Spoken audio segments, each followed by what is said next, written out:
qu'ils font. Là, tu t'apprends comme ça, mon gars. Tu ne te relèves pas. Aujourd'hui, direction Marseille et ses règlements de compte à répétition. Jérôme Pierrat, l'un des meilleurs spécialistes du grand banditisme, a enquêté pour nous. 4 ans après son fameux caïd des cités, il s'intéresse cette fois-ci à la pègre marseillaise.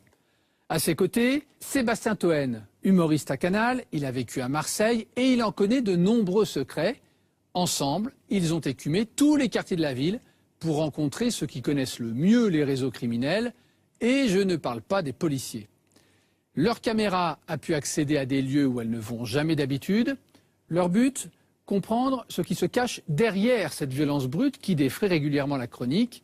Un mort encore la semaine dernière. Bienvenue dans Plus belle la vie, version Kalachnikov et trafic en tout genre. D'un côté, le milieu à l'ancienne, le jeu, les filles, les boîtes de nuit. De l'autre, les caïds des cités qui tiennent la drogue. Une jeune génération qui ne cesse de monter en puissance. Pour donner votre avis sur l'émission, vous pouvez réagir sur Twitter avec le mot-clé spécial investigation.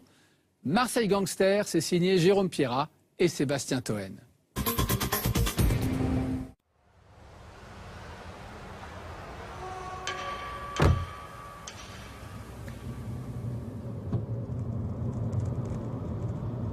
Je suis un vendeur de coke à la base. Voilà, avec ceux qui rapportent et on va toujours armé ici de toute façon. Parce que vous avez bien vu, il y a des gens qui partent à tout va, vous tombez sur psychopathe et pas pour rien. Vous avez toujours un truc sur vous là? Bien sûr. C'est pour la propre sécurité. C'est quoi que vous avez? Bon. C'est pour récupérer la petite seconde. C'est quoi alors ça comme arme? 11-43. Voilà. C'est l'arme des voyous ça? C'est l'arme des Marseillais. Hein. C'est banal, en plus à Marseille les armes ça ils sont arrivés, c'est banal. Je suis tout le temps armé, des fois j'ai un petit 22, j'ai un petit 30 sur moi, après ça dépend des jours. Marco a 32 ans. Il habite une cité de Marseille. Il est sorti de prison il y a 2 ans et s'est lancé dans la cocaïne. Il ne vend que par kilo. Je suis rentré en prison, j'étais un cambrioleur, j'étais un casseur de magasin. Après je suis devenu braqueur, après je me suis mis dans la drogue. On a l'impression qu'à Marseille c'est particulièrement chaud quand même. Hein. C'est chaud de partout, c'est comme ça. Après vous faites attention à la police, il y a la police, après bon il y a la concurrence, après il faut payer les fournisseurs dans les délais, surtout si tu te fais avancer, c'est tout un bordel parce que ça pardonne pas, c'est comme ça, tu es obligé de regarder derrière toi tout le temps quand tu marches. Si Marco est armé, c'est avant tout pour défendre son business.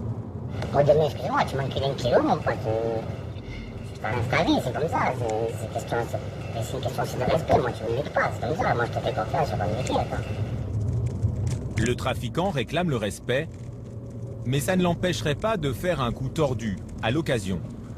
Moi demain, tu fais une transaction de 10-15 kilos de coke, moi je te mets une balle dans la tête, je vais pas te payer, c'est la vérité. C'est un monde d'enculé, donc dans plus dans ce monde-là de la drogue, c'est un monde d'enculé, donc.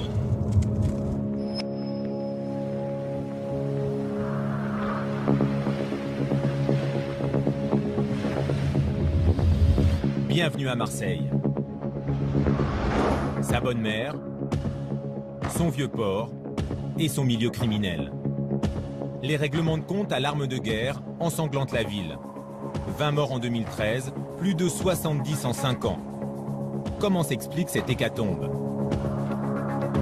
Pendant 1 an, Jérôme Pierrat et Sébastien Toen se sont immergés dans les quartiers de la pègre de Marseille. Jérôme Pierrat enquête sur le grand banditisme depuis plus de 20 ans. Sébastien Toen est connu comme humoriste et chroniqueur à Canal+, mais il a grandi en partie à Marseille. Il connaît bien la face cachée de la ville. Ensemble, ils ont rencontré les caïds de l'ancienne comme de la nouvelle génération. Scorpio, Uzi, il y a de tout à Marseille. Je rêve de petits enfants qui sont déjà millionnaires. Drogue, armes, vol, jeux clandestins, Jérôme Pierrat et Sébastien Toen dévoilent les facettes de la criminalité marseillaise, ses territoires et ses règles.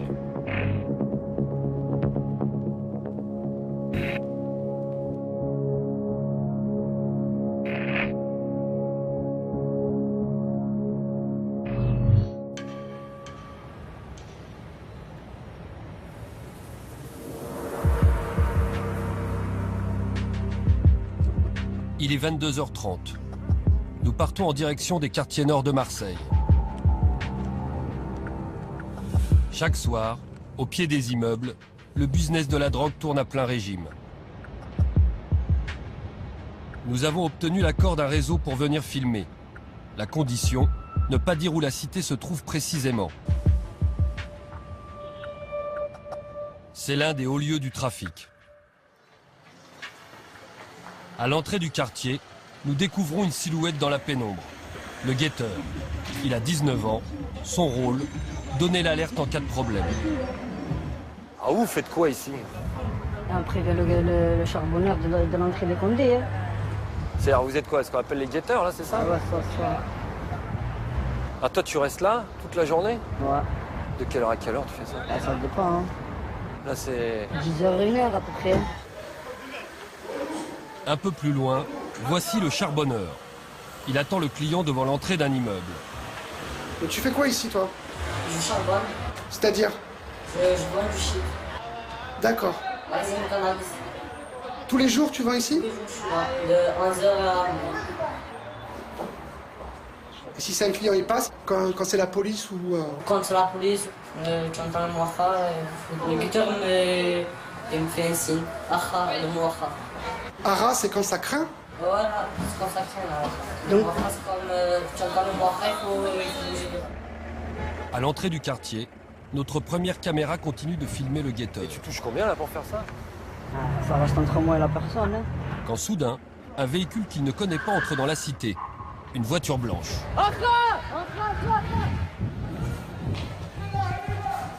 L'alerte est donnée. Le guetteur va rejoindre le charbonneur. Si c'est la police, ils doivent se cacher au plus vite. Qu'est-ce qui s'est passé, là, en fait? Le Condé, ils ont cavalier vert, parce qu'on est d'habitude. On est d'habitude. On est d'habitude. Et là, on est planqué, c'est bon, ça crame pas? Non, c'est bon. Fausse alerte. Personne ne les a suivis. C'est bon, là, tu crois? En cas de problème, les dealers peuvent toujours se réfugier dans des appartements de complices. Ce jeu du chat et de la souris avec la police, c'est le quotidien du réseau. Ces dernières années, la vente de drogue s'est enracinée dans les cités du nord de la ville.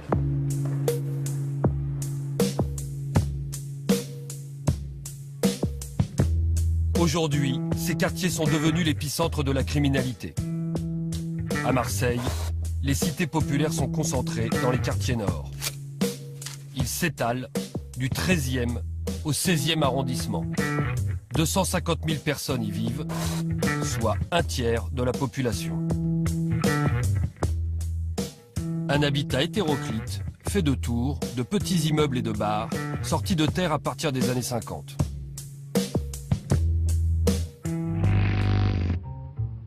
Un groupe d'HLM baptisé Les Oliviers vient d'être inauguré à Malpasset dans la ZUP nord de Marseille. Prévu pour 18 mois, le chantier a été terminé en 15 mois et demi. Ces immeubles, construits à la va-vite, doivent absorber l'afflux de main-d'œuvre immigrée. Les appartements tout confort sont présentés comme un progrès. Ils permettent de résorber les bidonvilles. Mais ces quartiers construits en périphérie sont très isolés. Les transports en commun sont rares. En quelques années, ces cités prennent des allures de ghetto. En particulier pour les plus jeunes qui n'en sortent pas. Il est donc pas parti en vacances cette année? Non, je suis pas parti, mais on voudrait y aller, mais ça coûte trop cher. Non, je suis jamais parti encore. Est-ce que tu penses Des de fois, temps... mais pour un jour. Est-ce que tu penses de temps en temps tes petits camarades qui eux sont en Oui. vacances?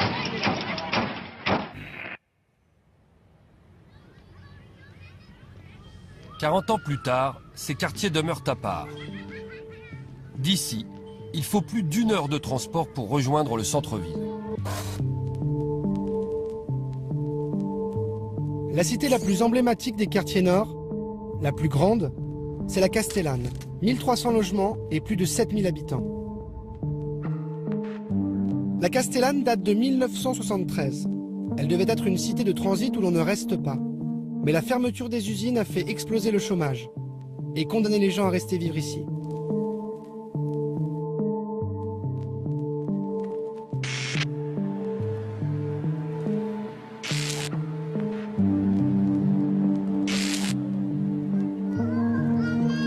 Christian a 35 ans.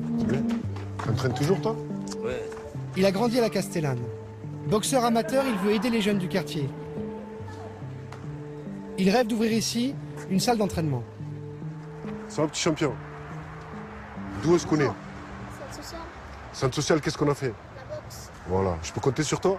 Tu peux compter sur moi? Ça marche. Ça va? Bon, toi tu assures sa sécurité. Parce que moi aussi j'étais nouveau ici. C'est vrai, tu me rappelles que je suis arrivé, j'avais que 9 ans ici. Ah ouais? Ici, je me battais, je savais pas pourquoi. Mais de me battre et d'être souvent gagnant, ça m'a donné une place dans ce quartier. Christian n'a jamais été impliqué dans le trafic de drogue. Tu viens pas me dire bonjour? C'est quoi ça? Mais dans sa jeunesse, il était vu comme la terreur de la Castellane. Toi tu fais un bisou au papa? Il a fait de la prison et on lui a même tiré dessus. Ici, il connaît tout le monde. Depuis des années, Bonjour. il voit la pauvreté s'accroître. Tu vas bien? Il en veut au pouvoir public d'avoir abandonné son quartier. On nous a laissés entre nous. Voilà, il se passe ce qui se passe, mais il faut arrêter de dire qu'il y a du social, il faut arrêter de dire qu'il y a la police de proximité, et tout ça. Il n'y a pas. Après, la fracture, c'est que pour essayer de se manifester, de réveiller les esprits, de faire qu'il y ait quelque chose qui change, mais pour tout le monde, ça apparaît comme un combat monumental, puisqu'il faut déjà payer son loyer, il faut déjà se nourrir, s'habiller, et après, il faut commencer à revendiquer « je suis », ou « je crois en ça », ou des choses comme ça. Qu'est-ce qui vous pousse à vous investir autant dans la représentation ou l'expression capillaire? Par exemple, il y a Julien là. Julien, il a une qualité de cheveux irréprochable. Est-ce que tu as trafiqué? Voilà, c'est naturel.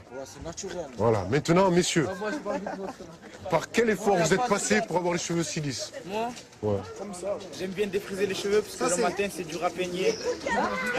Défends tes idées, t'as raison. C'est dur à peigner. Christian s'inquiète pour les plus jeunes. Comment leur offrir une perspective d'avenir quand un adulte sur deux est ici au chômage?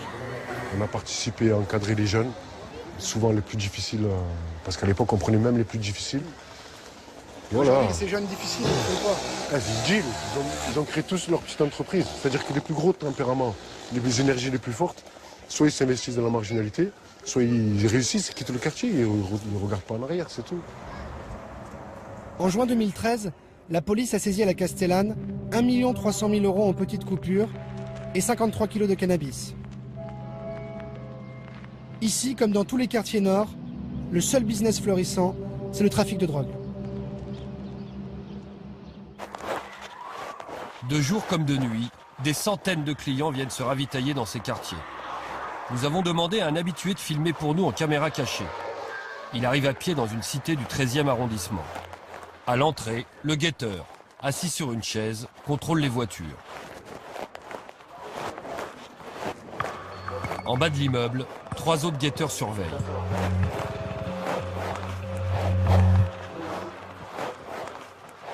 Le deal se passe dans l'escalier. Les charbonneurs ont carrément squatté le palier du premier étage. 3 chaises font office de guichet.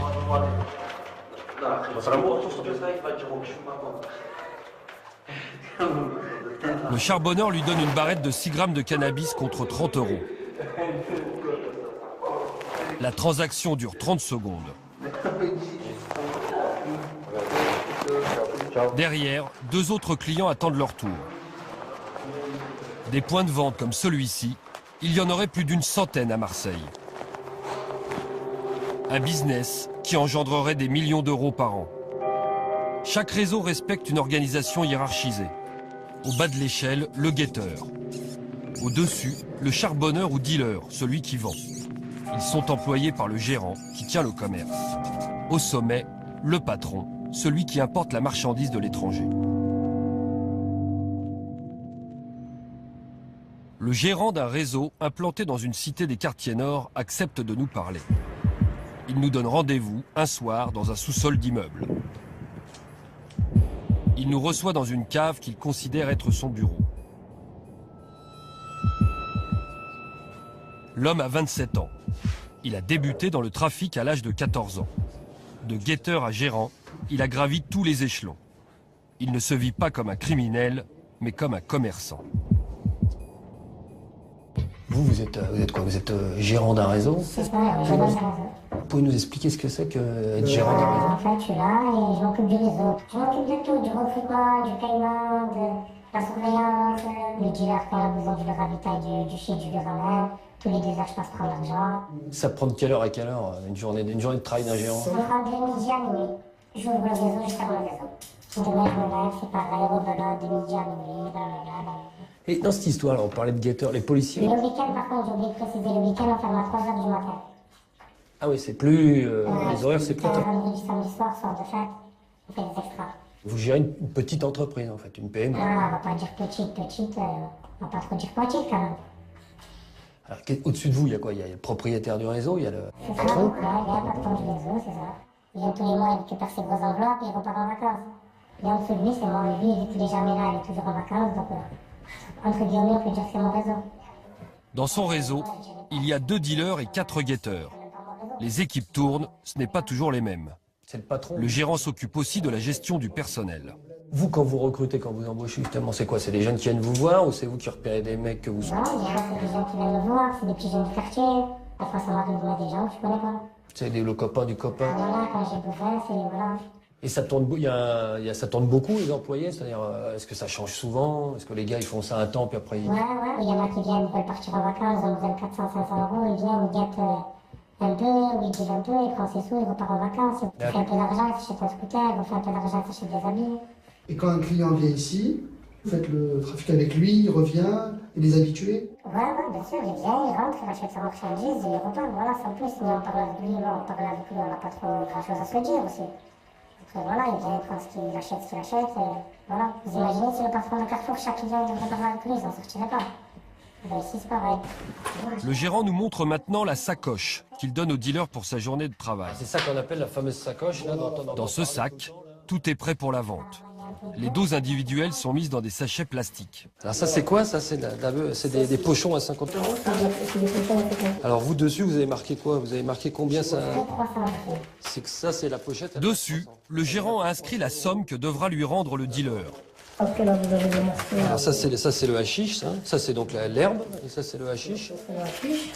Sur la table, une dizaine de sachets, chacun d'une valeur de 200 à 300 €. Attention quand même de ne pas le casser, sinon vous allez être obligé de le payer. D'accord, oui. Toute marchandise touchée est achetée. Toute marchandise cachée, cassée est achetée. Touchée quand même pas. Ok.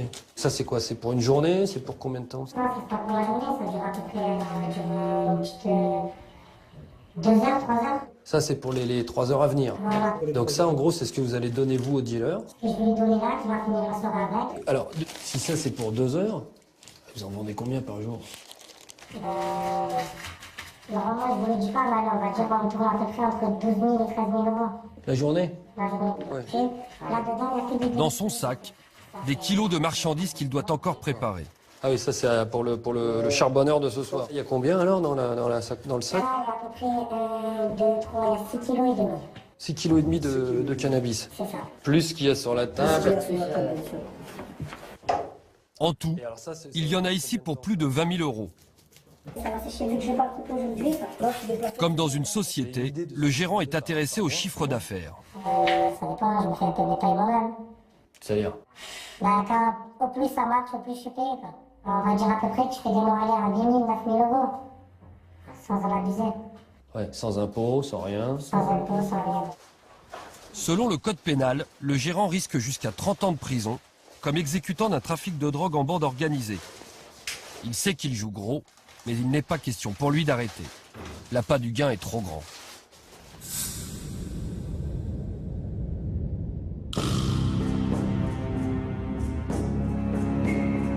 L'argent, c'est la motivation de tous ceux qui rentrent dans les réseaux. Mais ils sont peu nombreux à toucher le jackpot. Nous sommes allés voir les petites mains du trafic.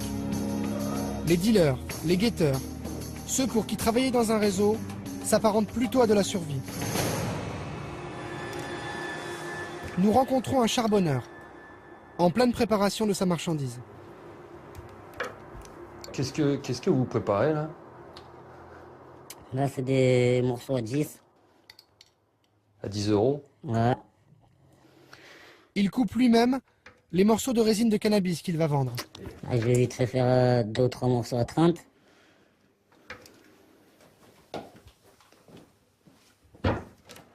J'ai arrêté l'école, j'avais 14-15 ans, voilà. J'ai essayé de faire une formation, ça n'a pas marché. Et voilà, j'ai trouvé ça, j'ai commencé à vendre le shit pour des gens.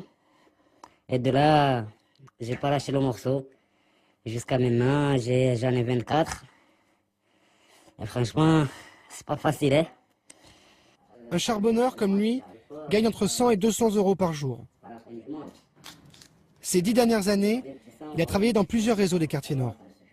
Bon, c'est plus facile de trouver un endroit où charbonner que d'aller trouver du travail, hein. Ça c'est sûr. Hein. Pourquoi est-ce qu'ils cherchent toujours des gens pour travailler pour eux? Ils cherchent pas, c'est toi qui cherches. C'est nous, c'est le manque d'argent. Pour charbonner, il faut pas un diplôme pour aller dans un quartier nord charbonner n'importe lequel. Si tu veux vendre, tu sais très bien les risques. C'est un boulot qui est considéré comme normal, enfin banal plutôt. C'est pas un boulot, c'est une galère. C'est une galère considérée banale, ouais. Aujourd'hui, il voudrait quitter cette galère et trouver un véritable emploi. Ouais, j'en ai marre parce que ça rapporte pas grand chose, à part la prison et un peu de survie. C'est la survie. Sinon, s'il y avait mieux à faire, comme être comme vous derrière la caméra, je le ferais. Hein. Ça veut dire, prends ton joint, fume-le si tu es un fumeur. Et va travailler. Ne te casse pas la tête. Vous êtes allé en prison? Non. Jusqu'à maintenant, ça va. C'est pour ça, il faudrait que j'arrête au plus vite avant que, tu sais. Parce que, ça y est, j'ai déjà passé mon temps, là. Comme vendeur, il peut être condamné au plus à 5 ans de prison et 75 000 euros d'amende. Mais le risque n'est plus seulement de se faire coincer par la police. Aujourd'hui, c'est aussi de se prendre une balle.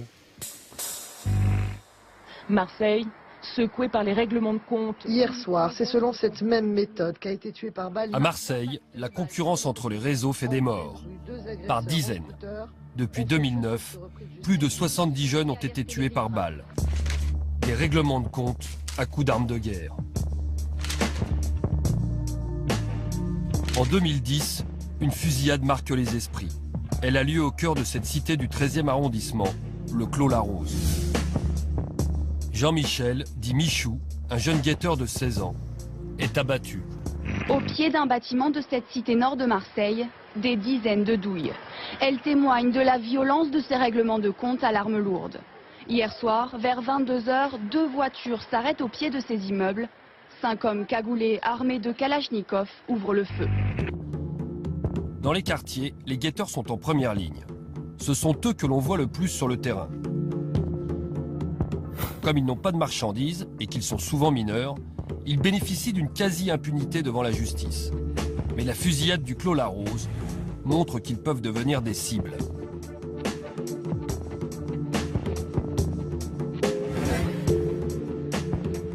Un jeune guetteur de 16 ans, lui aussi du 13e arrondissement, accepte de nous parler de son quotidien et de ses peurs. Il est rentré dans un réseau il y a 1 an, après avoir quitté l'école. Il gagne entre 60 et 120 euros par jour. Est-ce que toi, en tant que guetteur, même si tu es en bas de l'échelle du réseau, tu as des responsabilités? Si tu rates un signal, qu'est-ce qu'on te dit? T'es puni, t'es jugé, t'es quoi? J'ai des grosses responsabilités. Et si, exemple, je rate les civils et ils prennent le vendeur, c'est à moi de rembourser tout ça. On ne rembourse pas directement, on travaille pour eux. Gratuitement? Gratuitement, voilà. Comme des chiens. Tes proches, ils savent que tu es guetteur? Non, ma famille, ils ne savent pas. Peut-être mon cousin. Mon cousin, il sait. Mon oncle, il sait. Mais ton cousin et ton oncle, ils disent quoi? Ils me disent rien. Ils sont passés par là, eux aussi. Mais t'as envie de passer les étapes? T'as envie d'être gérant? T'as envie d'être... C'est mieux. C'est mieux d'être gérant, vu que tu touches plus d'argent. Mais tu veux trouver un boulot et arrêter tout ça. Parce qu'il y a un gros risque dans tout ça. Vas-y, les risques. Toi, t'as peur de quoi aujourd'hui? Ça fait peur de mourir jeune. J'ai 16 ans. Et un guetteur, il peut mourir? Il peut. Oui, il peut mourir. Si, exemple, le réseau il est en guerre avec l'autre, te tue directement. Cette flambée de violence s'explique par la multiplication des réseaux de drogue. Entre eux, la concurrence fait des ravages. Jacques Dallest est procureur de la République. Il vient de passer 5 ans à Marseille. Il a vu les réseaux prendre les armes, d'abord pour défendre un business très lucratif. D'un coup, vous avez rien et vous pouvez tout brasser 10 000, 20 000, 50 000 euros en espèces. Donc tout de suite, les gens disjonctent en voyant autant d'argent aussi facilement gagné. Et quand vous avez de l'argent et de la cam, vous allez être une cible parce que vous êtes un coffre-fort, quoi. Et on peut vous attaquer pour vous piquer l'argent, pour vous piquer la marchandise. Donc déjà, ce type de criminalité, de délinquance, suscite la convoitise. Le procureur a vu les règlements de compte à l'arme de guerre débuter en 2009. Depuis, c'est l'escalade. Les caïds des quartiers n'hésitent plus à dégainer. Entre ceux qui ont piqué le territoire de l'autre, ceux qui sont incarcérés et qui vont commanditer un assassinat depuis leur prison en disant « il m'a pris ma place, on le tue », celui qui sort de prison en disant « maintenant je reprends ma place », on va le tuer, parce qu'il va gêner le repreneur. C'est un peu comme une activité économique. Vous savez, il y a une petite entreprise, il y a un repreneur, il y a un marché, il y a des clients. Sauf que la concurrence, là, elle se règle à coups d'armes à feu et pas autrement, pas devant un tribunal de commerce. Et c'est moi ce qui m'a marqué pendant ces années à Marseille, c'est que la plupart des victimes, c'était la plus jeune 16 ans, l'affaire du Clos Larose. La moyenne, c'est 20, 21 ans, 25 ans, rarement au-dessus de 25 ans. Donc des gens jeunes, et on peut penser que les tueurs sont également jeunes. Ces jeunes ne font pas partie du grand banditisme. Et pourtant, ils utilisent ces méthodes expéditives. Un nouveau règlement de compte dans le milieu marseillais. La nuit dernière, 3 corps ont été retrouvés dans une voiture incendiée. Les 3 corps étaient installés sur la banquette arrière du véhicule. Une Audi A3 retrouvée cette nuit entièrement carbonisée. Le toit a dû être découpé pour extraire les cadavres. C'était une exécution. L'autopsie révèle que les corps sont criblés de balles. La voiture a été brûlée pour effacer les traces ADN. Dans le milieu, on appelle ça la technique du barbecue. Les victimes, 3 jeunes. Sony, 20 ans, son cousin Mohamed, 19 ans, et leur copain Nouri, 20 ans. Tous les 3 viennent d'une petite cité des quartiers nord, les Micocouliers.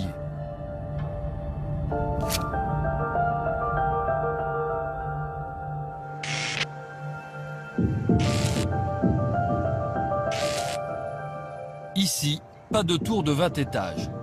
Des petits immeubles dans la verdure. Une résidence en apparence calme, juste troublée par le chant des cigales. Nous y retrouvons Nadia, la mère de l'un des 3 jeunes exécutés. Elle habite ici depuis près de 20 ans. Elle y a élevé seule ses 2 fils et sa fille. C'est joli, c'est beau, c'est vert, mais c'est complètement pourri, il y a un noyau pourri. Voilà. Car ici, malgré les apparences, le trafic de drogue mine la cité. Un réseau s'est installé en plein cœur des Micocouliers. Je suis tombée dans un traquenard, vraiment. Là, c'est un traquenard. Et tant que ça ne s'arrête pas, ces réseaux, je crois que ça ne s'arrangera pas. Au départ, la mère de famille ne comprend pas d'où vient le danger. Mon fils, mon neveu. Alors qu'ils ont une dizaine d'années, son fils Sony et son neveu Mohamed sont approchés par des plus grands. Ça commence par des cadeaux. De tout petit, déjà, il me les a pâtés. Alors, il les a pâtés, il leur offrait une paire de baskets. Alors, pour eux, c'était des grands seigneurs, tous ces gens-là, tous ces grands qui leur proposaient, qui leur offraient tout, qui leur payaient tout.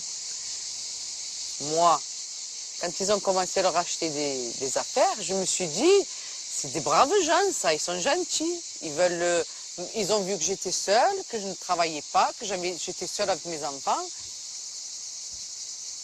Mais c'est après que j'ai compris. C'est après, quand j'ai vu que mon fils, après, il ne rentrait pas le soir, qu'il restait trop longtemps et qu'il était toujours avec eux, ils l'ont embrigadé. Sony arrête l'école à 15 ans. Il entre dans le réseau comme guetteur, puis devient dealer. À 17 ans, il est arrêté et passe 2 ans en prison. À sa sortie, il a de l'ambition. Le réseau des micocouliers est tenu par une équipe d'un quartier voisin, Bassens. Sony ne veut plus travailler pour eux. Il veut diriger le business dans sa cité. Une provocation pour les gars de Bassens. Un jour, mon fils, il est venu m'attraper, il m'a dit « Maman, assieds-toi, je vais te dire quelque chose, mais ne t'affole pas. » Je ne m'affole pas, qu'est-ce qui se passe, mon fils? Il m'a dit « Je me suis battue avec un mec, et ce mec, ben, il a mis un contrat sur moi, à savoir 150 000 €.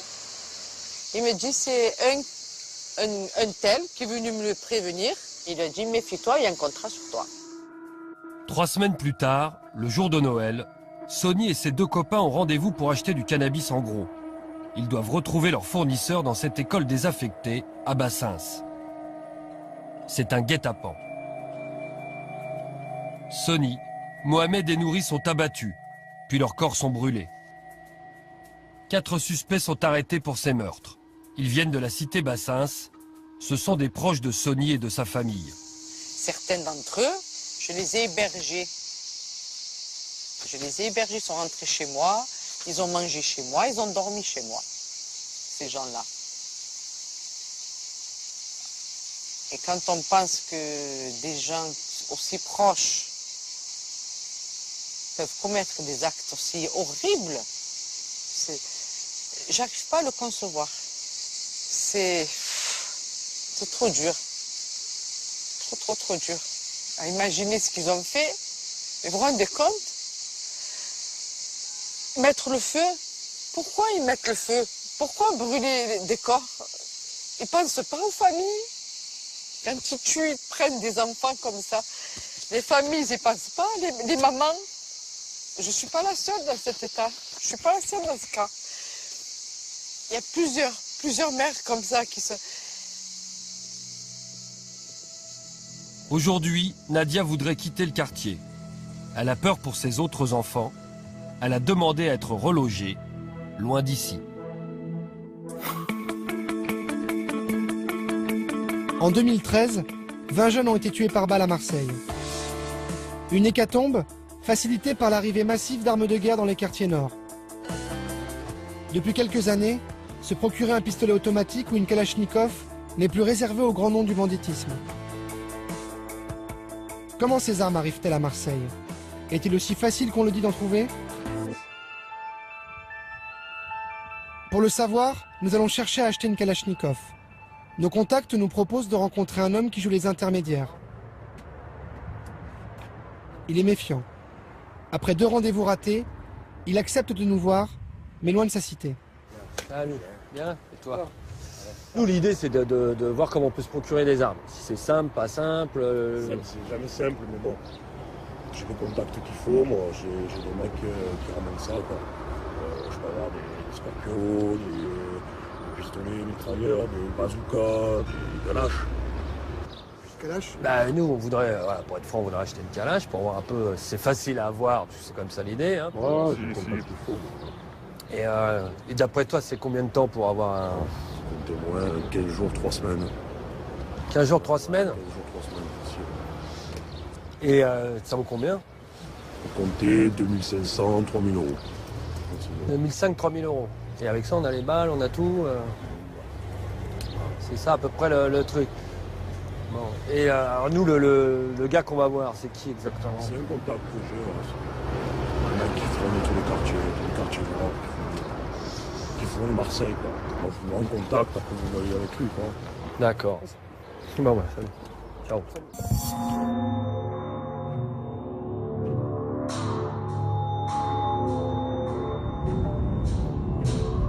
Nous devrons attendre plus d'1 mois avant de décrocher le rendez-vous avec le vendeur.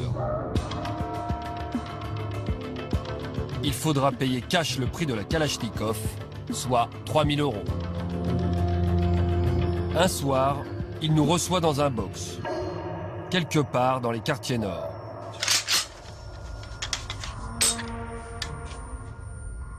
Je vois que vous avez l'outil, l'engin. Le bébé, ouais. AK-47, la famille. Là, il y a les balles, 2 chargeurs, Ah, ils sont garnis là, ouais.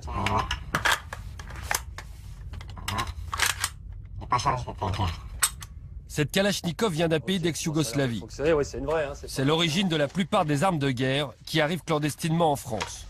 Ce vendeur ne se rend jamais lui-même dans les Balkans. Il est le dernier maillon d'une filière. Vous allez pas... C'est moi, je la récupère des gens qui y vont la prendre là-bas. Une fois que ça arrive à peu près la France, on est là. Avec tout ce qui se passe, ça arrive quand même encore assez facilement. C'est-à-dire, il n'y a pas une pression policière, c'est pas de plus dur. C'est un peu dur, hein. En fait, c'est quand tu passes des douanes et tout, hein. C'est un peu dur. Et voilà, c'est normal. Hein. Où tu vas pas.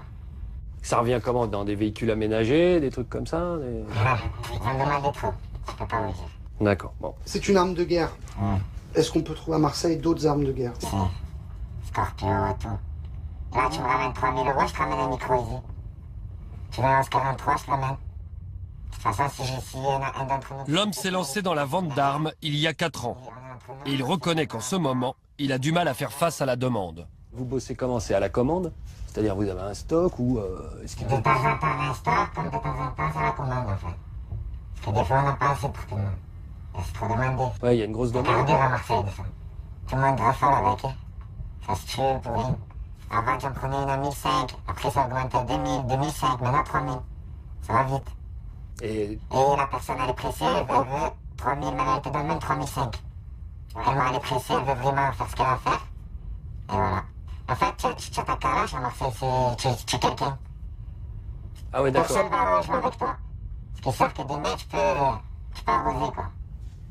Les clients qui vous achètent ça, c'est quoi? C'est que des mecs qui sont dans les stupes? C'est que des trafiquants de stupes, quasiment? Ça dépend, hein. Des fois, il y en a un, il vient, il pète un plan, il te dit une fois un calibre, du jour au lendemain. Ouais, puis j'imagine de toute façon, vous ne demandez pas pourquoi. Ah non, moi je demande rien, moi, je cherche pas ça. Vous pensez faire ça longtemps? Jusqu'à que j'ai assez d'oseille pour me tirer d'ici. Que je veux ma vie là avec mon beau Mercedes, avec l'habillage qui va sur le côté. Comme lui, il serait une petite dizaine à Marseille à vendre des armes de guerre. Il risque de 7 à 10 ans de prison et jusqu'à 500 000 € d'amende. Je peux tirer? Ça part pas. Je peux vous poser une question? Vas-y, ouais. Non, tu entends faire quoi, cette calage? Quoi, la détruction? Ah oui, on voit marqué AK-47, là. Maintenant que la Kalachnikov nous appartient, nous décidons de la rendre inutilisable. Pas question de remettre cette arme dans le circuit.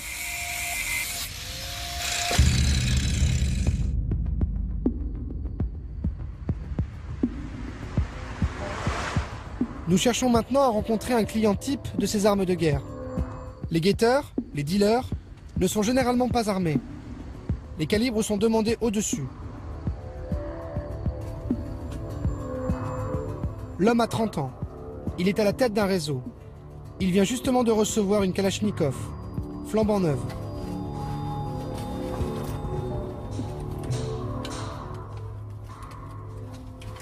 C'est l'arme favorite des voyous.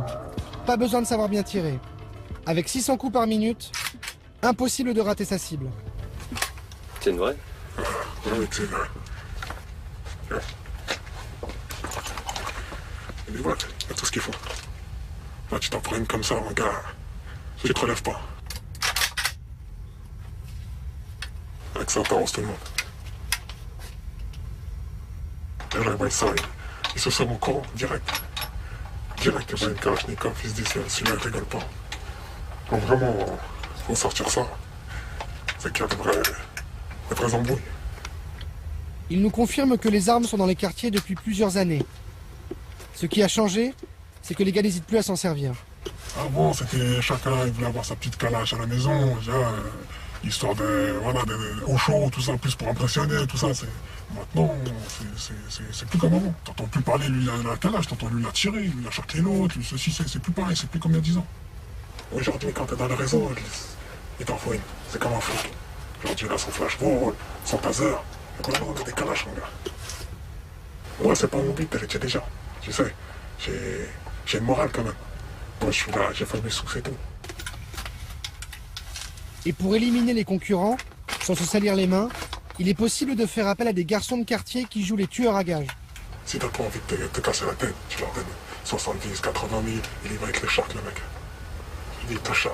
Ah oui, il y a des gens ici qui sont prêts à se vendre. Ouais, ils sont prêts à se vendre pour la police. Ils sont tous fous. Ils veulent tous des sous, ils sont prêts à tout. On a l'impression qu'il n'y a plus de règles. C'est le bordel. Regarde, t'es à Marseille, hein. T'es pas... je sais pas où, hein.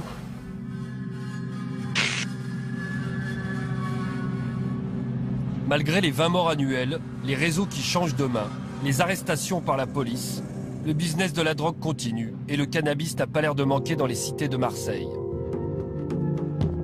Car au-dessus des réseaux, il y a des équipes de grossistes qui, depuis l'Espagne, envoient des tonnes de cannabis dans les quartiers. L'Espagne, c'est la porte d'entrée du hashish marocain. Nous avons rendez-vous à Barcelone avec l'un de ses grossistes. Nous l'appellerons Sergio. Ce Marseillais s'est installé ici il y a 3 ans. Il a rejoint les gros trafiquants français qui envoient la drogue sans se soucier des règlements de compte sanglants. Moi, j'ai du shit en gros à Barcelone. Je l'expédie jusqu'à Marseille, à mes associés. Pourquoi l'Espagne? Qu'est-ce qui s'y passe en Espagne? L'Espagne, c'est le supermarché ici. On a tout, hein. Le soleil, la mer, les bordels. Vous voyez ce que je veux dire? On n'est pas loin du Maroc. On peut se fournir tant qu'on veut. Il y a moins de risques. Déjà, si je me fais attraper, je ne ferai pas la même peine qu'en France. Disons, ici, je ferai 5 ans. Alors qu'en France, je ferai 10 ans. Chaque mois, Sergio enverrait plus de 200 kilos de shit vers Marseille et sa région. Je fournis mon réseau et je livre d'autres réseaux aussi. Ah, vous pouvez vendre à d'autres réseaux? Ah oui, bien sûr. Ouais, parce que tout le monde n'a pas accès à la source ici. Non, si vous n'avez pas le contact, vous n'avez pas de source. Ouais, donc il y a des gens ou des réseaux plus petits, j'imagine. Quand du mal à acheter du shit en gros, ils sont obligés de passer par moi ou d'autres personnes. Vous voyez ce que je veux dire? Vous expédiez comment le shit à Marseille? Mais nous, on ne le fait pas en face, nous. Je vous montrerai tout à l'heure comment on fait. Sergio nous embarque. Direction la banlieue de Barcelone, dans un petit garage de quartier. Une fois sur place, nous découvrons la voiture qui sert à transporter le hashish vers Marseille. En apparence, une berline familiale comme une autre. En réalité, elle est truffée de cachettes.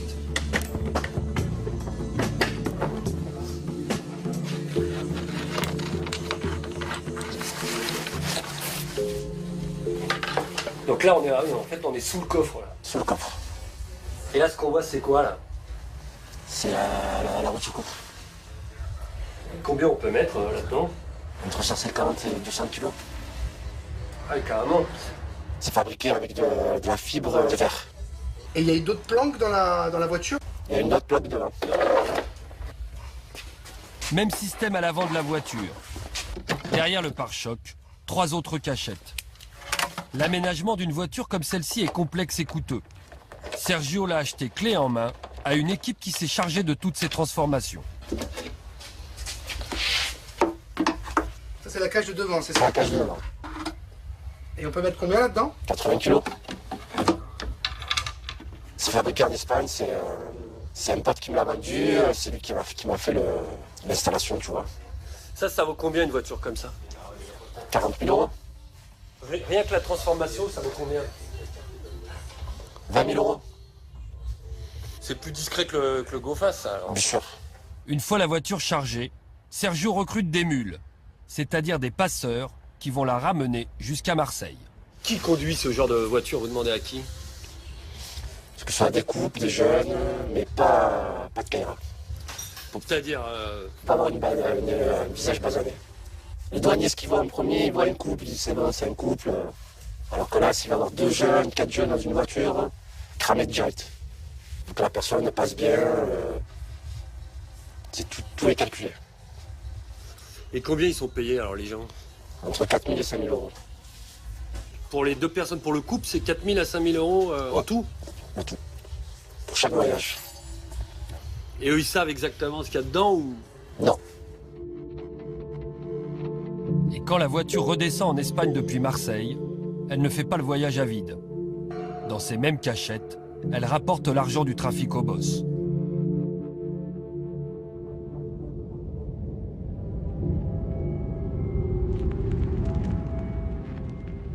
Retour à Marseille. Au nord de la ville, au milieu des cités, il y a un territoire à part. Un quartier gitan dont les voyous sont spécialisés dans le vol. Son nom ? Le ruisseau Mirabeau. Il est coincé entre l'autoroute et la ligne TGV. 500 personnes y vivent.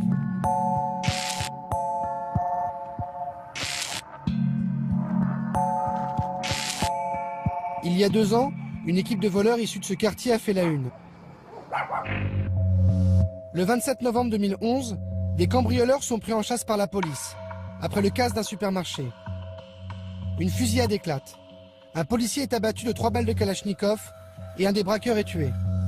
Dans ce cambriolage, c'est la disproportion entre les moyens employés par les malfaiteurs et ce maigre butin, quelques sacs de produits surgelés pour lesquels ils n'ont pas hésité à faire feu sur des policiers avec une Kalachnikov, une arme de guerre. Le braqueur tué était du ruisseau Mirabeau, comme ses présumés complices arrêtés ensuite. Ce quartier est né il y a plus de 50 ans, avec l'installation de familles de gitans. Ils sont venus avec leur caravane.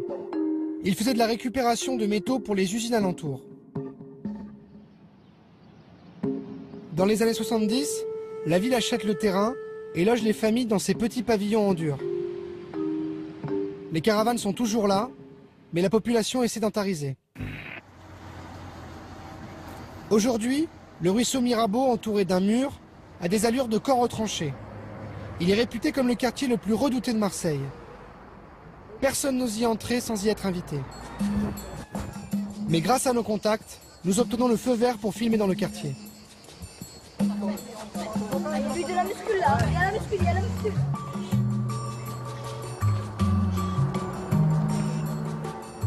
Ici, il n'y a ni commerce, ni école. L'activité traditionnelle de récupération des métaux est en baisse. Le chômage atteint un taux record de plus de 90%. La première personne qui accepte de nous raconter le quartier, c'est Pépé. Il est né au ruisseau Mirabeau. Ah, vous avez toujours habité ici? Ah, tout le temps. On habite dans les cabanons, dans le camp. On avait les baraques en bas. Et après, on a fait les maisons. À côté de son pavillon, il a gardé sa caravane, où il dort de temps en temps. Voilà. C'est notre vie à nous, ça. C'est la maison secondaire? C'est la maison secondaire, ouais. Si on veut. Dans le temps, on voyageait. Mais plus maintenant. D'accord, bonjour. La réputation du ruisseau Mirabeau, c'est d'abriter beaucoup de voyous. En particulier des voleurs. Pépé lui-même a fait un peu de prison. Pourquoi le quartier a cette réputation? Parce qu'on était des... C'est tout, c'est simple. On était... Vous étiez quoi? On était des petits cambriolages, voilà, des conneries comme ça, tu as vu? Ouais. On était jeunes. Chercher les sous, voilà, et après... Il y a pire. Vous avez la cité qui est en haut, là. Comment ça s'appelle ça? La Castellane? La Castellane. Ah ouais. Vous avez Bassès, vous avez Picon, vous avez Fond-Vert. Parce que là, il n'y a pas de drogue. Parce que ce qui se passe dans les alentours, on n'est rien du tout, là. Vous êtes les anges de... Les anges, on est des anges, c'est vrai. Voilà. Il y en a beaucoup au placard des jeunes d'ici? Oula. Ils sont tous au placard? Ils sont tous à l'ombre. Ah, ils sont tous là?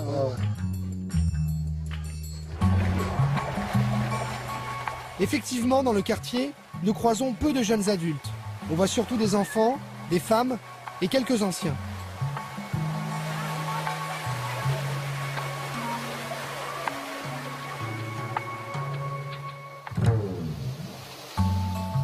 On ramène nos copines.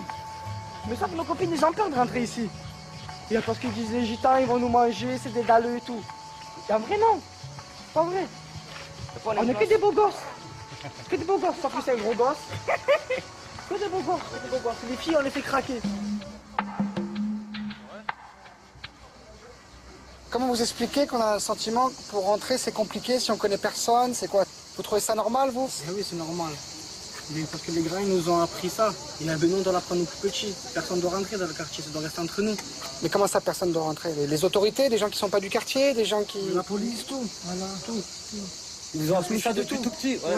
Et on se méfie du tout, on fait confiance à personne. Ouais, parce que voilà, parce que la plupart, c'est des voleurs. Ils veulent pas que la police rentre, tout. Ils nous disent ça, et on le fait. Voilà. Donc c'est un quartier qui a sa réputation, qui parfois est justifiée. Voilà, ouais. C'est que ça comme ça. Régulièrement, la police cible des équipes de voyous du quartier. Mais comme il est impossible de rentrer au ruisseau Mirabeau sans se faire repérer, les policiers surveillent de l'extérieur. Il se met tout la police pour filmer, hein? Sur la colline là-haut là. Le soir, on voit. La dernière fois, il y avait un micro la dernière fois. Il y avait une caméra. Ils l'ont arraché, heureusement. Bon, on a explosé la caméra. Face à notre caméra, les jeunes roulent des mécaniques. C'est le village de Gaulois. Ils sont fiers de nous expliquer comment ils défendent leur quartier contre les policiers. Qu'est-ce que c'est ça en fait? C'est une plaque de matriculation de poulet. 2Z, VC, AZH, ABK. Ça, on les caillasse. Nous, on les caillasse, nous. Et on les caillasse. Ils rentrent pas, je rentre, ils savent qu'ils sont morts. Voilà. Les herses, on a fait des herses. On a fait des herses, nous. Quand ça rentre, quand ça fait le tour, et on va vers un dos d'âne, genre on le met juste en dessous, et quand il passe, il crève des roues. Donc ici, il n'y a pas de drogue, il n'y a pas d'armes, il n'y a pas... Ça, vous savez pas? Ça veut dire non alors? Ce jour-là, nous ne verrons que des adolescents. Nous devrons revenir quelques jours plus tard pour rencontrer de vrais voyous.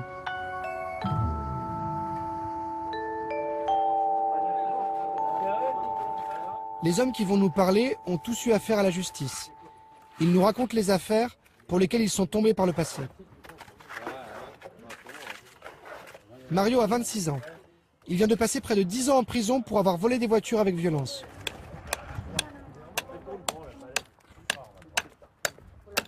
Ah, il y avait un trafic de voitures à l'époque. Comme c'était dur pour nous ici, qu'il n'y a jamais eu et tout. Donc ça fait que, voilà, on trouve quelque chose pour se nourrir et comme les Arabes nous achetaient des voitures, alors on prenait des voitures pour le Maghreb. À l'époque, il fallait frapper les gens pour prendre des voitures. Fallait frapper les gens? Et ouais. Moi, pour moi, c'était prendre la voiture et rentrer et voilà. Quoi. Bon, et après, si on regarde maintenant, c'est grave quand même. Hein? Mais bon, c'est fini maintenant, ça. Hein? En plus, j'ai payé pour ça. Quoi. Voilà. Et tu as oublié de dire quelque chose. Ouais. C'est pas interdit de voler. C'est Voilà. interdit de se faire attraper. Voilà, c'est tout. Et vous êtes beaucoup de garçons d'ici à être allés en prison? Ouais, on est tous allés, hein. On est tous allés en prison. Hein. Voilà, il y en a un bon paquet qui sont en Alger, mais... Les plus anciens ne le contredisent pas. Eux aussi reconnaissent avoir eu une jeunesse délinquante. Lui, par exemple, dévalisait des bijouteries en explosant la devanture. La porte principale, c'était la vitrine. Voilà. La porte... Ah oui, c'est-à-dire que pour cambrioler le truc, il suffisait de péter la vitrine et de rentrer dans la... Avec les plaques d'égout, là, tout ça. On faisait ça, on faisait que ça. Oui, vous êtes... Vous avez quel âge, vous, monsieur? 64. 64? Ouais. Ah oui, alors vous êtes encore vous êtes l'aîné ici. La génération encore d'avant. Vous avez fait de la prison quand vous étiez jeune? J'en ai fait. Beaucoup? Beaucoup, beaucoup. C'est quoi, beaucoup? Des années, des années. Des années de prison? Vous étiez tombé pourquoi, vous? Pour des vols, des vols. Aujourd'hui, ils disent tous avoir passé la main. Ils ne se reconnaissent pas dans la criminalité des quartiers nord avec ses règlements de compte sanglants. Là, les jeunes de 14 et 15 ans, ils peuvent te tuer. Il n'y a plus d'hommes, c'est fini tout ça. Voilà. Il y avait plus de respect. Ah ouais, le respect, il y avait plus de respect. C'était les hommes avant. Maintenant, il n'y a plus personne. Et là, c'est les petits. C'est les voyous, c'est les petits. C'est les jeunes. Ces hommes ont la nostalgie du banditisme à l'ancienne, quand les voyous gitans côtoyaient des Corses ou des Italiens. L'explosion de la violence dans les quartiers nord aujourd'hui s'explique-t-elle par la disparition du milieu traditionnel?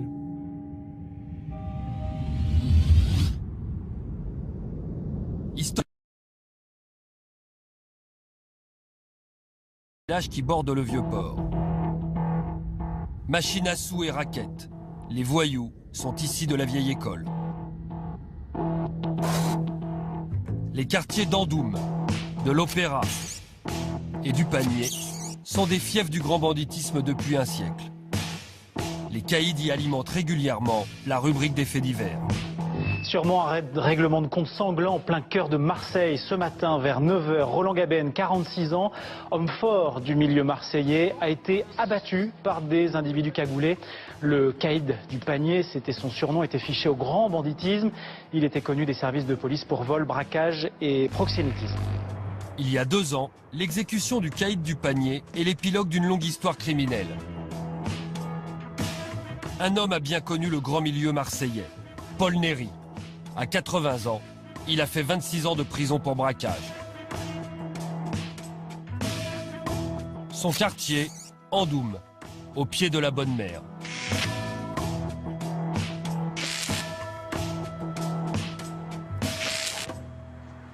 Paul Néry a gagné ses galons de truand dans les années 50. À l'époque, avant d'aller braquer des banques, il fallait d'abord faire son apprentissage. Alors le départ, c'était par exemple un vol de moto. Après le vol de voiture. Après, avec les voitures, on allait faire des entrepôts, il y avait des vêtements, des choses, là. Et après, on allait faire des magasins. Bon.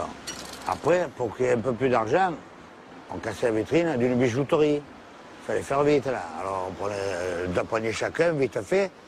Mais dans la tête des jeunes, c'était le braquage.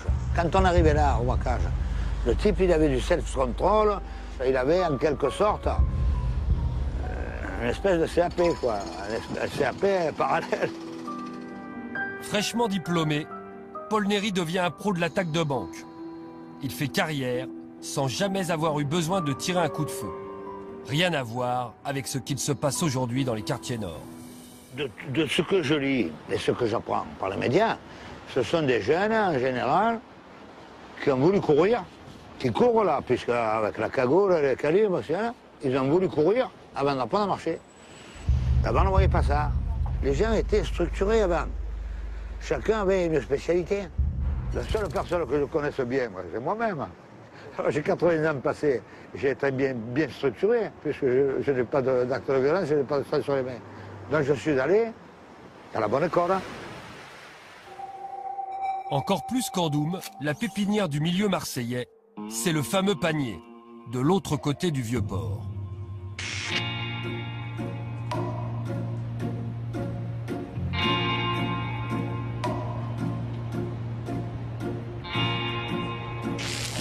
Aujourd'hui, le panier est la destination favorite des touristes.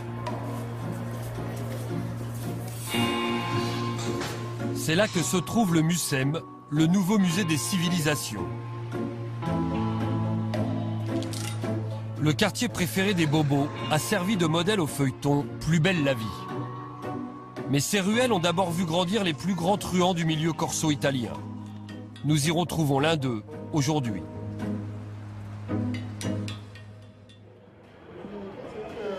Là, tu as la vue de tout Marseille, enfin, du port, tout ça par là, tu vois. C'est le panier. Alors... Joe Signoli est né de père italien et de mère corse. Il est un pur produit du panier. Voilà, moi, j'ai habité là, j'ai grandi en partie dans cette rue. Mon père, quand il est arrivé à l'âge de 14 ans, il est venu, il s'est installé ici. Bon, il s'est marié dans le quartier et disons que dans ce quartier-là, du panier, c'était un peu le reflet des quartiers nord d'aujourd'hui, mais avec moins de violence. Joe Signoli s'engage dans la marine à 16 ans. Il débute par de petits trafics, alcool et cigarettes. Dans les années 60, il abandonne l'uniforme. Il poursuit son ascension dans le milieu.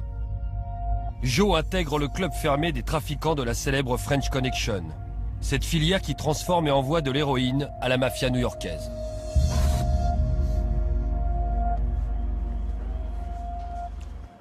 J'avais qu'à l'époque que 3 ou 4 équipes qui faisaient ça, il n'y avait pas 50. Bon, il y avait ceux qui faisaient venir la marchandise de Turquie ou autre, qui donnaient à transformer, et puis il y avait ceux qui l'emmenaient aux États-Unis comme moi. Et à Marseille, on ne vendait pas un gramme d'héroïne. Moi, je n'ai jamais vendu un gramme d'héroïne en France. Moi, je le transportais aux États-Unis, mais en France, je ne vendais rien. En 1972, Joe Signoli est arrêté. Il prend 20 ans de prison. Il tombe dans l'affaire du Caprice d'Étang, un crevettier qui transportait 450 kilos d'héroïne vers les États-Unis. Au moment de la French Connection, il y avait bien évidemment des règlements de compte à Marseille. Mais certains caïds faisaient régner l'ordre. À l'époque, il y avait, bon, je ne veux pas dire des parrains, mais à l'époque, c'était des hommes en place que souvent ils étaient sollicités quand il y avait des problèmes. Ils faisaient un peu le juge de paix. Alors il y avait ces gens-là qui dominaient le pavé à Marseille et qu'il est évident qu'ils faisaient tout pour éviter c'est des gens en étant des voyous, des gens de bien. C'est complexe ce que je vous dis là. Hein, c'est paradoxal, mais c'est comme ça. Il y a des gens. Bon, moi j'ai toujours été quelqu'un de bien. J'ai toujours essayé d'éviter qu'il y ait des problèmes de ce genre-là, d'éliminer des gens, de tuer. Mais dans les quartiers nord, il y a personne qui maîtrise personne. Vous ne maîtrisez plus. Donc, même ces gens-là vont se retourner contre vous. Vous allez intervenir pour passer une bonne parole ou quoi. Ils sont capables de vous dire occupe-toi de toi, et puis c'est pas content. Même à vous de vous faire de la pression. Vous voyez ce que je veux dire? Au Panier, à la différence des quartiers nord, des hommes auraient encore une certaine autorité sur la rue. Roland Gabin, un restaurateur, était surnommé le parrain du Panier. Il possédait plusieurs bars et établissements de nuit. Il était aussi fiché au grand banditisme. Homme fort du milieu marseillais a été... En juillet 2011, il est exécuté en pleine rue. Il était connu des services. Gabin était une figure respectée dans son quartier. Il savait se faire apprécier, même des plus anciens. Il avait une image positive ici. Positive, ah oui, au Panier, tout le monde aimait Roland. C'était un grand petit, quoi, même qui prenait de l'âge, pour nous c'était le petit. D'accord. Le petit du quartier. Il avait des yeux doux, des yeux tendres, pas méchants. Peut-être que le soir, ça nous devait être peut-être méchant pour se faire respecter aussi. Mais envers nous, je ne sais pas. Pas de problème, au contraire. S'il y avait quelque chose, au contraire, il nous protégeait à nous. Le brave garçon avait tout de même une part d'ombre et un casier judiciaire bien rempli. Un de ses compagnons de route accepte de nous raconter son parcours criminel.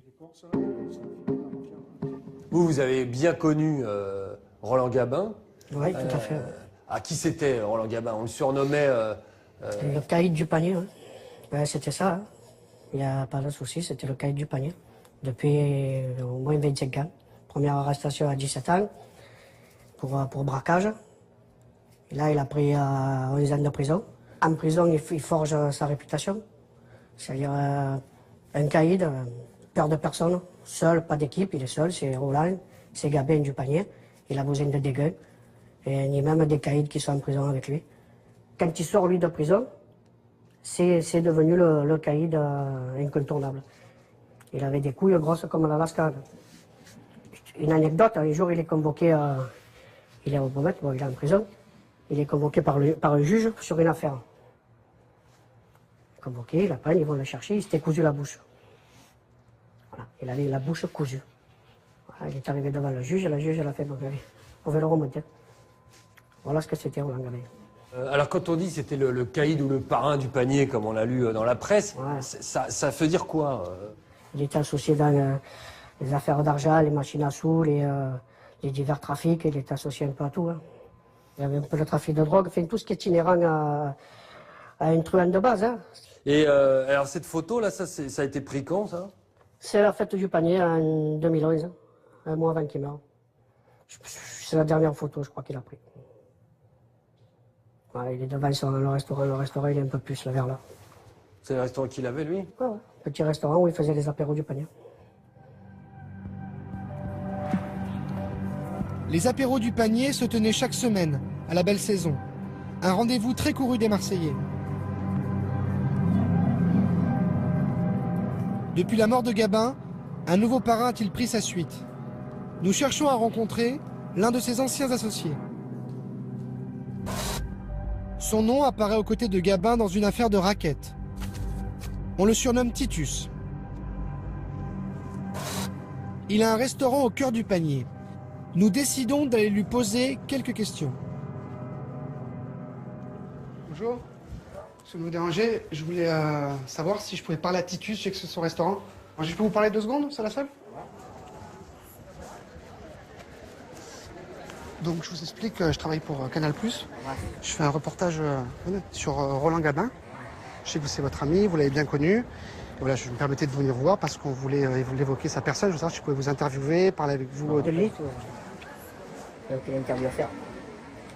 Tu diras qu'à la plus de ma part, de notre part, il faut arrêter de dire que le panier a des bandits, pas des bandits, qui s'intéressent plus aux gens qui arrachent des sacs à mer et qui ne viennent pas nous casser les couilles. Il n'y a pas d'histoire de banditisme ici. C'est justement pour dire la vérité sur Roland, c'était le parrain. Tu veux dire quoi? J'ai aucune vérité à te dire. Il n'y a pas de parrain, les marraines, ça n'existe pas. C'est tout éphémère tout ça. Si tu veux avoir des renseignements, tu as la police juste à côté, tu vas, tu leur demandes, ils vont te donner des renseignements. Qui c'est qui t'envoie, toi? Moi-même, je fais un reportage là-dessus et je voulais parler donc de lui. C'était considéré comme le parrain du panier, c'est pas par hasard. Son pédigré, il est. Qu'est-ce que je viens voir Parce que je sais que vous avez travaillé avec lui, je sais que vous avez été son bras droit, je sais que vous avez été son ami au moins, et je préfère parler à des gens qui l'ont connu que parler à. Si tu veux, tu manges un bout, tu vois, là c'est mon restaurant, tu as le panier, tu visites, à droite tu as Plus belle la vie, tu as le moulin, si tu veux, tu as la vieille charité là. Si tu veux venir boire un coup, il n'y a pas de problème, ne pose pas de questions sur Roland, s'il te plaît. Ok. Bon. Merci quand même. Bonne journée. Au revoir. Le milieu se fait discret au panier. Qu'en est-il à l'Opéra? Un quartier où les caïds s'affichaient sans complexe et menaient leurs affaires.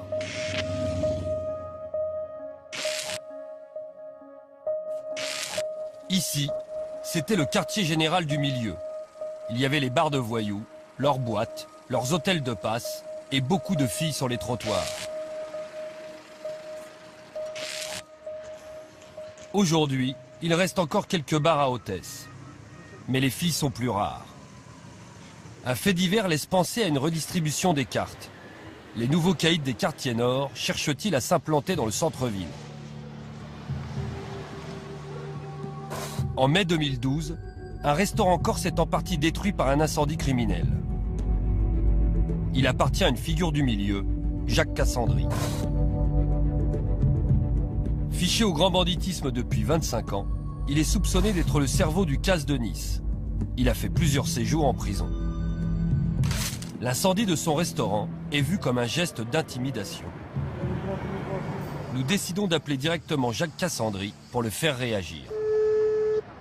Allô? Allô, monsieur Cassandry? Oui. Bonjour, Jérôme Pierrat pour Canal+. Ah. Je voulais savoir si on pouvait vous interviewer, enfin on voulait vous rencontrer surtout pour parler d'un de vos établissements. Ah, d'accord. Et c'est quoi ça? Et quel établissement?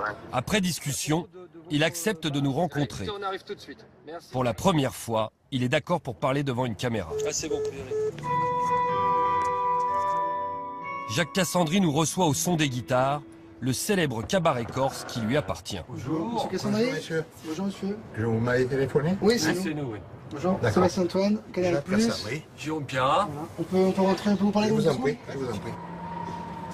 Donc Voilà, écoutez, pour être franc, on a lu à droite à gauche, on a entendu dans les médias que vous aviez eu des problèmes avec l'un de vos établissements, vous auriez subi des pressions pour le vendre. Voilà, c'était de ça dont Non, on mais voulait parler. effectivement, tous les établissements de Marseille connaissent des problèmes.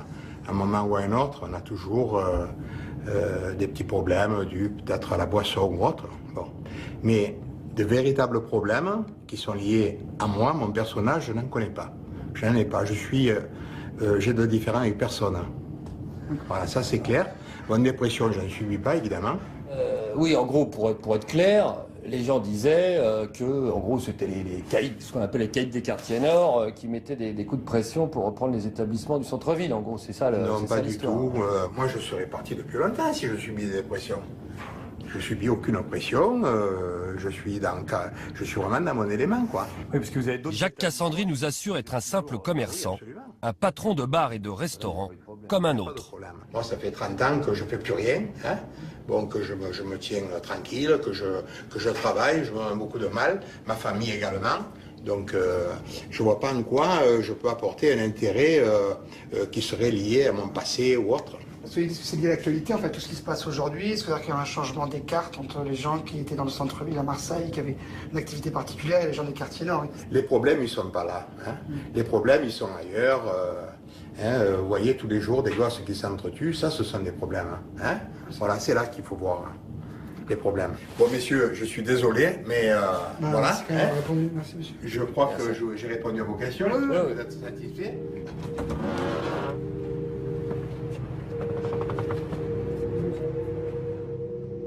Aujourd'hui, le banditisme traditionnel est en perte de vitesse. La nouveauté, c'est que les truands endossent le costume d'hommes d'affaires. Ils investissent l'économie légale. Ils détourneraient, par exemple, l'argent des marchés publics. Un scandale l'a révélé au grand jour. L'affaire Guérini. Être le président du Conseil général des Bouches-du-Rhône et voir son frère, chef d'entreprise, mis en examen dans une affaire de marché public frauduleux, forcément, ça fait des ordres. Le président du Conseil général, Jean-Noël Guérini, et son frère Alexandre, chef d'entreprise, sont aujourd'hui mis en examen pour association de malfaiteurs. Selon la justice, ils auraient confié des marchés de construction à des sociétés de BTP liées à Michel Campanella et Bernard Barézy, ici à droite. Tous deux fichés au grand banditisme. Ces deux hommes sont soupçonnés d'avoir obtenu frauduleusement des marchés de construction financés par le Conseil général des Bouches-du-Rhône. La société ABT installée à Gardanne, dont les patrons seraient des proches du grand banditisme et plus particulièrement de Bernard Barézy. Cette affaire révélerait des pratiques illégales à la tête du département des Bouches-du-Rhône. Le Conseil général, comme il a 2,5 milliards de budget, il a énormément de sociétés satellites et il a énormément de pouvoir. Et donc, à partir du Conseil général, on arrive à une myriade de sociétés sur lesquelles pèse le soupçon que le grand banditisme a essayé de s'ingérer et de rafler l'argent public. Donc, après les logements, après les marchés de construction, maintenant on a la gestion des ports, qui sont évidemment très rémunérateurs. Dans ces affaires, des dizaines de millions d'euros sont en jeu. On s'attaque au marché public tout simplement parce que c'est très rémunérateur, il y a beaucoup d'argent public encore, et on risque beaucoup moins. On investit beaucoup moins d'argent et on a un retour sur investissement qui est beaucoup plus grand et on risque beaucoup moins d'années de prison. Donc, je veux dire, c'est la délinquance en col blanc, c'est quand même beaucoup plus rentable que, on va dire, le trafic de drogue qui fait prendre des risques physiques à ceux qui le pratiquent. Si le milieu traditionnel a délaissé le trafic de drogue, désormais aux mains des caïds de quartier, il y a une rente qu'il aurait du mal à abandonner, celle du jeu clandestin. En France, les jeux de hasard sont strictement réglementés. Jouer de l'argent n'est possible qu'au casino.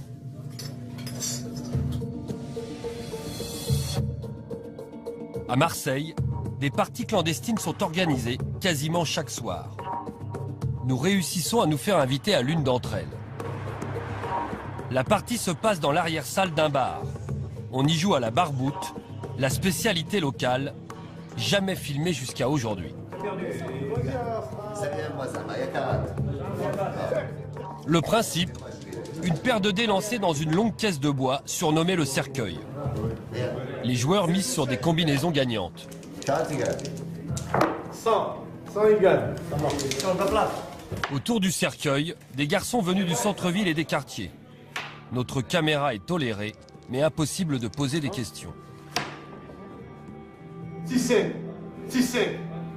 Ici, on peut jouer très gros. Ce joueur a 2000 € en main. Et ce soir-là, un autre va perdre sa voiture. La grande mode en ce moment, le jeu le plus rémunérateur, c'est le poker.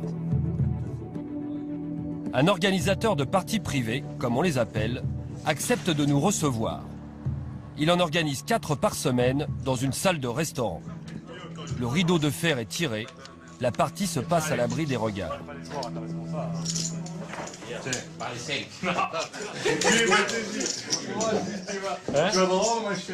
Voilà, c'est un beau tour de magie, ça. Comme dans un casino, il y a un caissier, des croupiers, et les parties se font avec des jetons. La différence, c'est qu'ici, les voyous peuvent jouer leur argent sale en toute tranquillité. La gagne, elle est là. La gagne, elle est là. Qui monte ses mains, elle est vilaine main. Elle est là, la gagne. C'est très bien que dans les casinos, c'est difficile de pouvoir flamber, à part d'être chirurgien qui gagne beaucoup d'argent, c'est beaucoup surveillé. Il faut justifier en fait l'argent. Voilà, il faut justifier l'argent. Après, nous, on ne demande pas de CV quand ils viennent ici. Donc voilà, ce qu'ils font, ça ne nous intéresse pas. Nous, ce qui compte, c'est de jouer et qu'il y ait l'argent, tout simplement.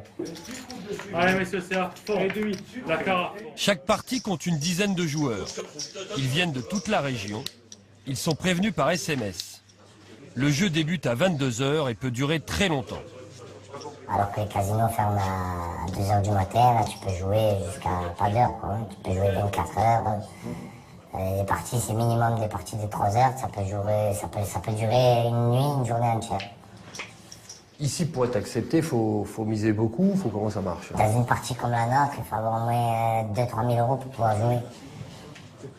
Et ça peut monter jusqu'à combien? Ça peut monter beaucoup d'argent. Il peut y avoir de grosses pertes.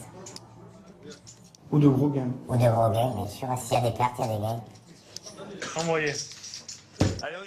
Une partie de poker clandestine, comme celle-ci, brasse jusqu'à 100 000 euros. L'organisateur touche plusieurs milliers d'euros par soir. Afin d'éviter les embrouilles et les mauvais payeurs, il faut un service de sécurité un peu particulier. Une équipe de voyous chevronnés qui assure la protection de la partie. Une grande tradition à Marseille où les voyous ils avaient des parties qui couvraient. Ça marche toujours comme ça ou pas? Oui, c'est toujours comme ça. Une partie, il y a toujours des couvertures. C'est normal, c'est le système. Vous avez peur des mecs qui braquent les parties? Il y a beaucoup d'histoires comme ça. Il y en avait une il n'y a pas longtemps sur Aix. Ça peut arriver, ça arrive souvent. Hein. Ils braquent des pharmacies, ils peuvent braquer des parties de poker. Hein. Je suis là, après voilà, on est là, on travaille, on ne pourra pas marcher dessus.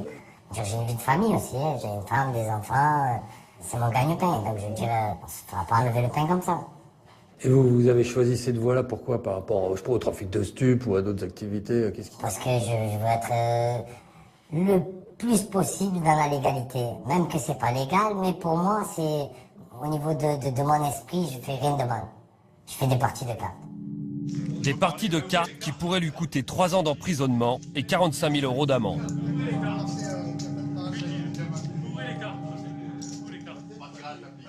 Dans le jeu clandestin, on trouve des passerelles entre milieux traditionnels et voyous des quartiers, en particulier pour les machines à sous illégales. Dans de nombreux bars, des bingos. Ce jeu ressemble à un flipper. En réalité, c'est une machine à sous déguisée. Contre quelques euros, vous lancez plusieurs boules qui tombent au hasard sur des numéros. Et si vous faites une combinaison gagnante, le patron du café vous donne en douce le pactole, jusqu'à 2 000 euros.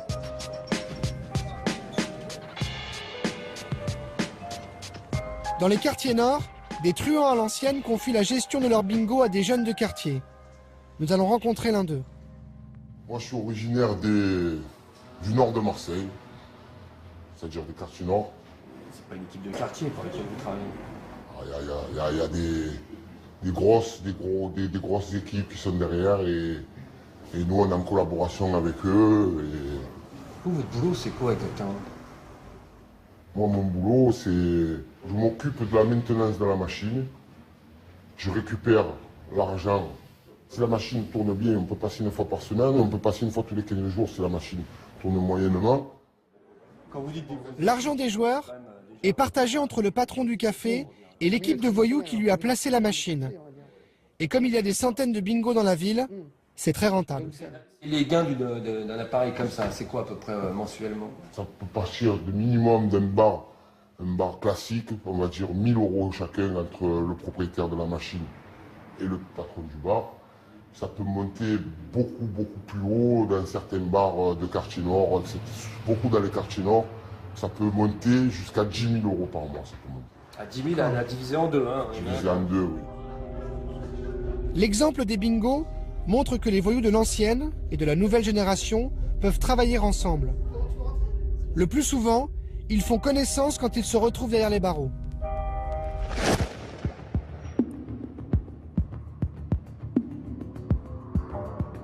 À Marseille, il y a un endroit clé. Un lieu où tous les truands vivent côte à côte, se jaugent et parfois montent des coups ensemble. C'est la prison des Baumettes. 1800 détenus pour 1400 places.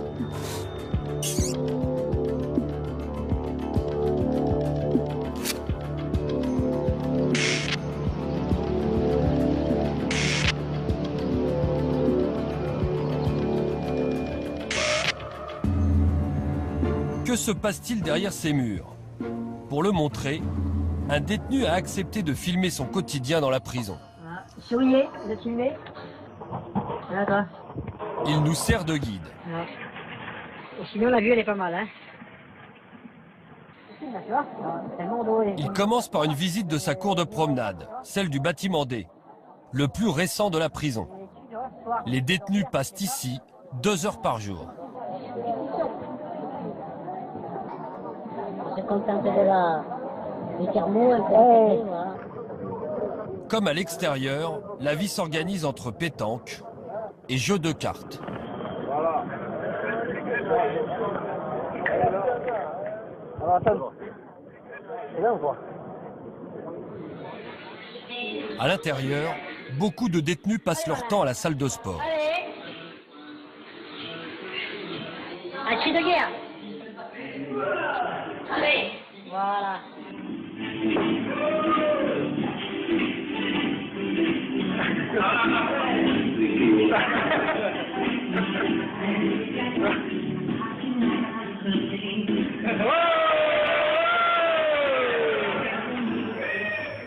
Mais derrière cette bonne humeur apparente, la réalité de la vie est beaucoup plus rude. Mourad fait des allers et retours en prison depuis l'âge de 15 ans. Il en a 25 aujourd'hui. Il répond à nos questions. Les Baumettes, il connaît bien.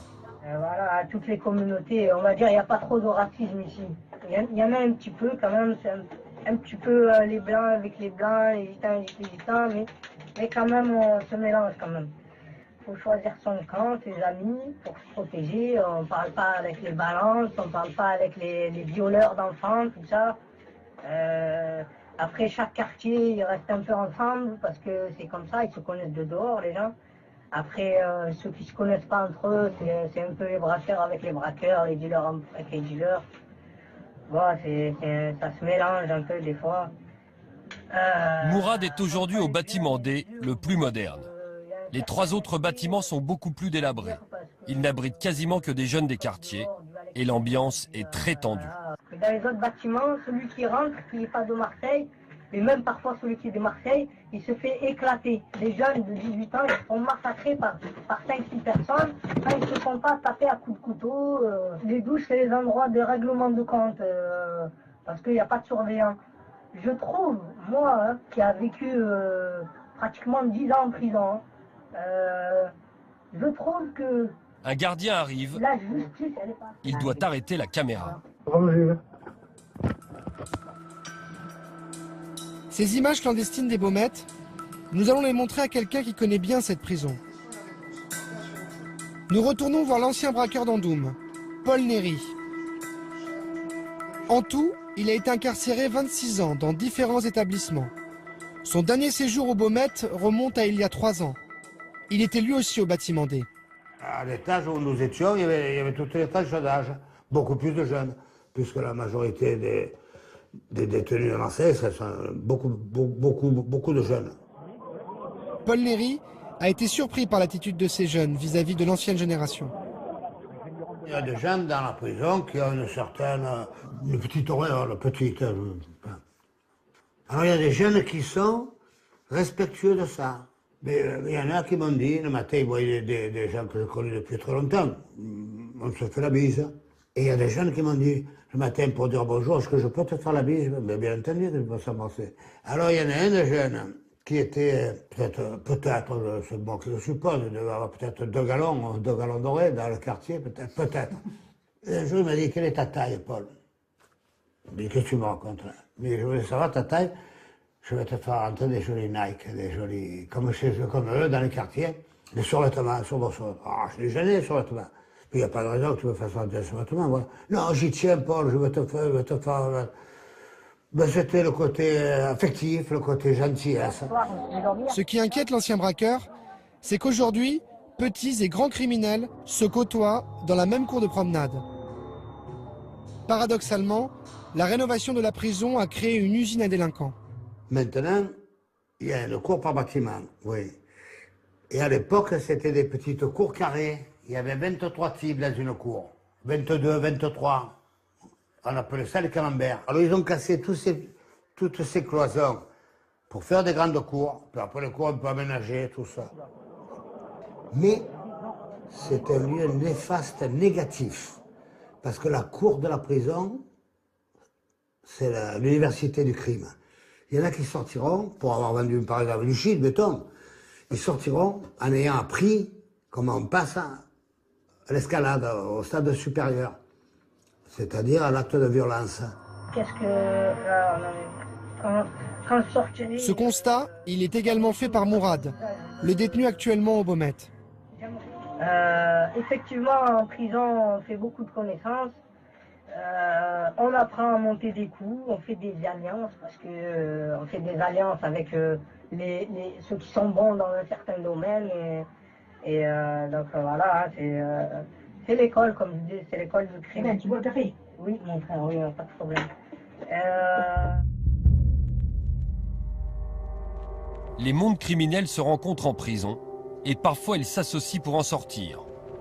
Comme lors de l'évasion spectaculaire de la prison de Grasse du braqueur Pascal Payet le 14 juillet 2007. C'est cet homme de 43 ans qui s'est évadé en début de soirée. Condamné pour le meurtre d'un convoyeur de fonds en 1997, Pascal Payet purgeait une peine de 30 ans de prison. Il est sorti de cette prison par hélicoptère. À 2 reprises déjà, il s'était évadé de la même manière, par les airs, de la maison d'arrêt de Luynes. Pascal Payet est un voyou à l'ancienne. Sa spécialité, le braquage de fourgons blindés. Il a été condamné pour le meurtre d'un convoyeur de fonds. Cette figure du banditisme s'évade cette fois-là grâce à des jeunes de quartier. Le commando qui le libère vient d'une cité sensible du sud de Marseille, La Cayolle, à 2 pas des Calanques.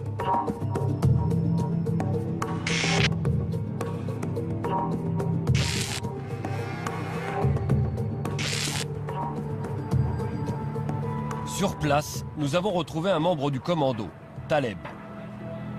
À l'époque, il est recruté par un truand qu'il a connu en prison. Ouais, on se voit, on rencontre avec un ami, il me dit qu'il a besoin de moi pour un autre service. Et il me dit qu'est-ce que c'est le service. Le service, il allait chercher quelqu'un. Cette personne, c'était Pascal. Et j'ai accepté. C'était pas rémunéré, c'était juste par amitié. Mais sans forcément le connaître. Sans forcément le connaître. L'opération est ambitieuse. Première étape, il faut s'emparer d'un hélicoptère avec son pilote. Le commando va braquer une compagnie de l'aéroport de Cannes-Mandelieu. Alors comment ça se passe concrètement? Là, on m'a appelé la veille, le 13, pour me dire que c'était pour le 14 juillet. Le 14 juillet, on est parti le matin. 6h30, on est rentré dans les bureaux de l'hélicoptère. Taleb et ses complices sont armés de fusils d'assaut. Sous la menace, un pilote les embarque dans son appareil. Direction, la prison de Grasse. L'hélicoptère se pose sur le toit de la prison. Un, il reste avec le pilote. Un, il reste sur le toit. 2, ils descendent, ouvrent la porte du quartier d'isolement, vont jusqu'à la cellule, ouvrent la porte de la cellule. On a sorti Pascal alors que lui, il ne savait rien du tout. Puisqu'il est sorti de là-bas dedans, il était en caleçon quand il est sorti. Et bon, on l'a arraché. Hein. Entre le décollage de l'aérodrome et se poser sur le toit et rentrer dans la prison et sortir, ça nous a quoi, 20 minutes. Ensuite, je suis rentré chez moi tout tranquillement et j'ai regardé le feu d'artifice à la terrasse de ma maison. Voilà.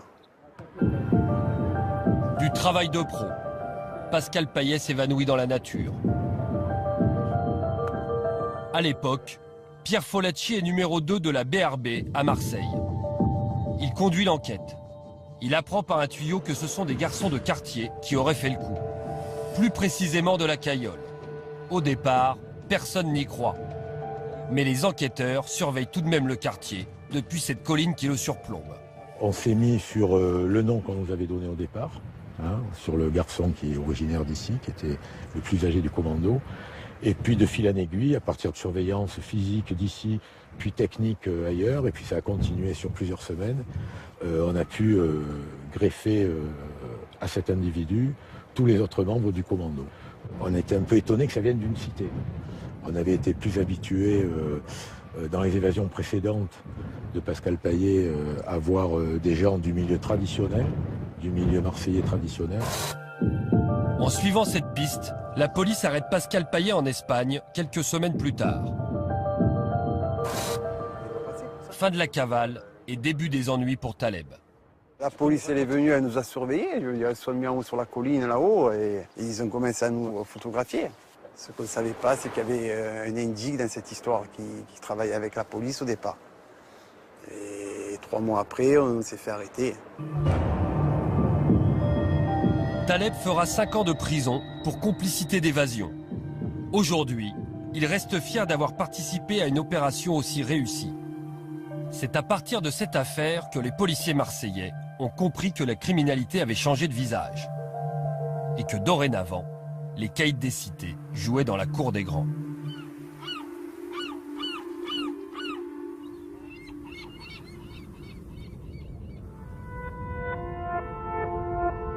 À la fin de notre enquête, nous allons voir quelqu'un qui refuse de baisser les bras. Il se bat au quotidien pour éloigner les plus jeunes des réseaux de drogue. Direction Consolat, une cité du 15e arrondissement de Marseille.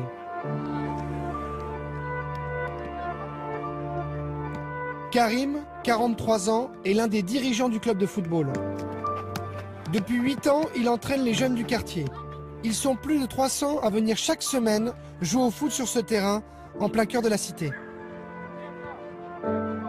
Selon lui, il faut agir dès le plus jeune âge pour les empêcher de mal tourner. Aujourd'hui, c'est vrai qu'un petit de 12 ans va pouvoir faire le premier pas, faire une connerie qui peut lui gâcher sa vie, quoi, on va dire. Donc, cette jeunesse-là, cette catégorie d'âge-là, c'est 10 ans, 11 ans, 12 ans, 13 ans, je le répète, c'est très important. C'est à ce moment-là, à cet âge-là, que nous, on doit faire le maximum de travail. Mais autant nous, les éducateurs sportifs, même autant les élus, autant, je veux dire, c'est sur ces 4 ans-là que tout va changer. Parce que le petit, s'il part, il partira entre ces âges-là. Karim a constaté que ces entraînements de football donnent un cadre aux enfants. Ces petits, nous, on est en contact toute la semaine avec eux, d'accord? Avec 2 entraînements en semaine, plus leur école, ceux-là, ils n'ont pas trop le temps de sortir après l'entraînement pour essayer de fréquenter à droite, à gauche. Non, ça évite de faire certaines bêtises, c'est sûr.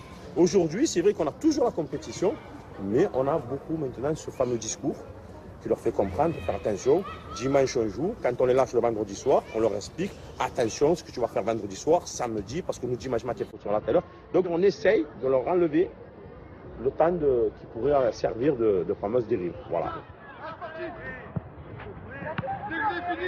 Vous avez quel âge? 12. 12.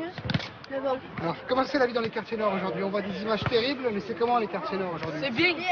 C'est très bien. Ouais. C'est tranquille ici à Consolat, non? Oui. C'est bien et on s'amuse beaucoup dans ce stade. Ouais. C'est le stade principal de Consolat. D'accord. Qu'est-ce que vous voulez faire dans la vie? Moi, je veux faire footballeur. Vous voulez tous faire un footballeur? Ben oui. Moi, je veux faire police. Tu veux faire quoi?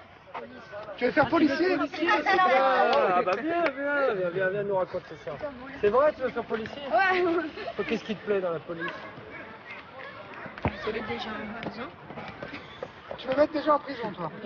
Ouais. Donc- Il fait quelque chose. D'accord. Toi, tu es pour la loi, il faut que ça se passe bien, c'est ça? Et il faut respecter les gens, sinon tu les mets en prison. Allez, 200, c'est bon. Vas-y, moi. Ah là, tu t'es humilié nationalement. Il est très mauvais. Vas-y. C'est pour moi. Oh!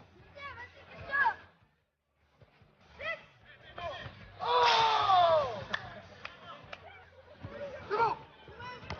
Ah, putain. Oui.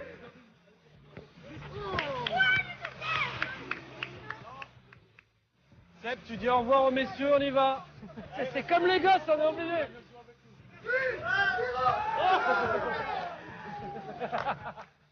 Bon, messieurs, salut.